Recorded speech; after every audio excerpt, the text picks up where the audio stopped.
So this video is going to be more of a vulnerable share because as a coach, as a woman, as a human, as a leader, as a mentor, I always, in my belief, we are always being invited to our next level to create the life that we want to live every day, all the time. And the situations in our life show up, people show up, things, opportunities show up as an invitation. And our job is to really decide who we're going to be about it and what we're going to create moving forward. And so I'm in a little bit of a process myself, healing what feels like a lifetime of pain, and an opportunity has presented itself to me in the last couple of years to do so. So I just wanted to share so you know that we're all walking through something. Now, without getting into too much detail, for a lot of my life, I feel like I have been healing a bit of an abandonment wound. Now, I have two sisters that are older than me.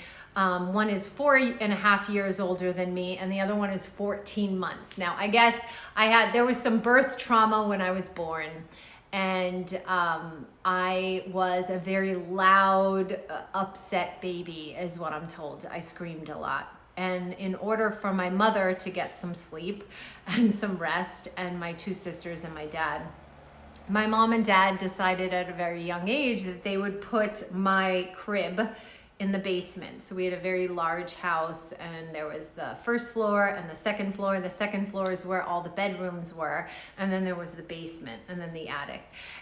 So they put my crib in the basement, and they would put me there every night, and I would scream myself to sleep. It's what they had to do to survive, is what I'm told. We laugh about it now, even though it's a little sad. But anyway, so my mom would come down, and she tells me my hands would be gripped on the side of the crib, and I fell asleep like this because I was screaming for somebody to get me. Now, I don't remember that time consciously, but I feel it very viscerally. I have felt it very viscerally most of my life. And I feel like I've always been on this journey to be loved and accepted and seen. And I became this person that was always people pleasing. I never had an opinion. I was always telling my sisters and everyone, oh, whatever you want to do. We'll watch whatever movie you want to watch. Play whatever game you want to play. I don't care. I'm easy. I don't care. I'm easy. I did that in all my relationships, even as an adult, kid, teenager, adult, until I became aware of the pattern. Now recently, in 2024, early 2024, I went through a breakup with a man that I actually thought I would be with for the rest of my life. And the breakup was very difficult for me. And all my abandonment issues started to kick up. I felt like I was that baby in the crib screaming for him, for him to see me, to hear me, to hold me, to look at me, to say that my needs and my feelings mattered. It all came back up. Now, I have done a lot of work. I did a lot of work. It was a very challenging time. And recently, in the last couple of months or so, we went no contact, which is what I needed to heal. And recently we started kind of talking again because we had very similar issues, and I really felt very strong and okay. And in one of the texts he had sent, all those feelings of abandonment came up again. Now, let me be very clear. This was not about him. We did what we did. He did what he did. I did what I did. It's about my reaction to whatever it is we had. It's about my reaction and the past wounds in me that this situation triggered, because I have no control over him or anyone else. But what I can do, and what I've been working really diligently to do, is understand that in each moment, in each day, all of us have the choice to choose our past patterns.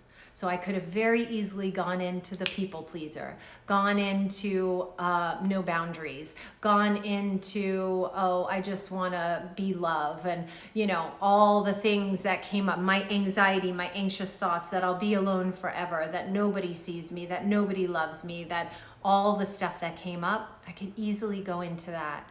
Or I could step back and span out from the situation, which is everything that I teach my clients and people, anyone that watches me, to do, is when you are triggered, when life is inviting you to choose something differently, to be able to regulate your nervous system to what it is you do want.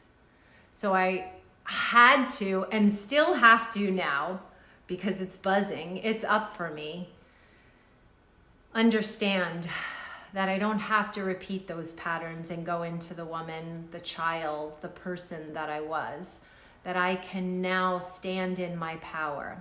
I can be vulnerable. I can cry when I need to cry. I can say what needs to be said. I can create safe spaces for me, not for anyone else, and not wait for anyone else to do it for me. I can self-care in a way and love myself in a way that I would love my own children, which is infinitely. And that is my job. Whatever happens with this person or anyone else, because again, it's not about this person. The trigger out there was the thing in me that needed to be healed. And that is only my process, right? So I had to get support, ask for support, learn to breathe, learn to find my grounding again, learn to take care of my body, my mind, learn to be diligent about my thoughts and where I spend my time and my focus, and heal this anxious attachment in me that was there way before this man, way before, right? And now it's not that I'm perfectly healed, but I can say I have found that next level of me and my power and my peace. But it's not because I spiritual bypassed or I tried to be happy, or it's because I walked through the fire, right? When I felt that thing triggered again, that old pattern, I went into all the tools that I have. I did ask for support. I allowed myself to cry. I allowed myself to feel the uncomfortableness. I allowed myself to be with those moments that I just wanted to do the thing that would give me the quick fix and the quick dopamine hit and go back to what I know how to do, even though it's not what I wanted to do and it's not comfortable. It is a familiar chaos. And I so easily could have gone back to that, but I didn't. I chose to sit with the fire, to sit with what is and was uncomfortable for me. And that is what is bringing out this next level leader, woman, mother, person in me. And I have healed this on a whole other level that little girl in me in the crib has been waiting for. Like, she is okay. And it's not that she doesn't feel hurt or, some kind of anxiousness or sad or scared, but she knows she can get through it. And not only that, she will create something beautiful out of that pain. That is what I do with my clients. That is what I do every day in all my courses and everything that I offer. This is about knowing that every day you have a choice. You have an invitation to create something new. But it's going to take you facing your fear and going all in on you, your healing, and the life that you want to create.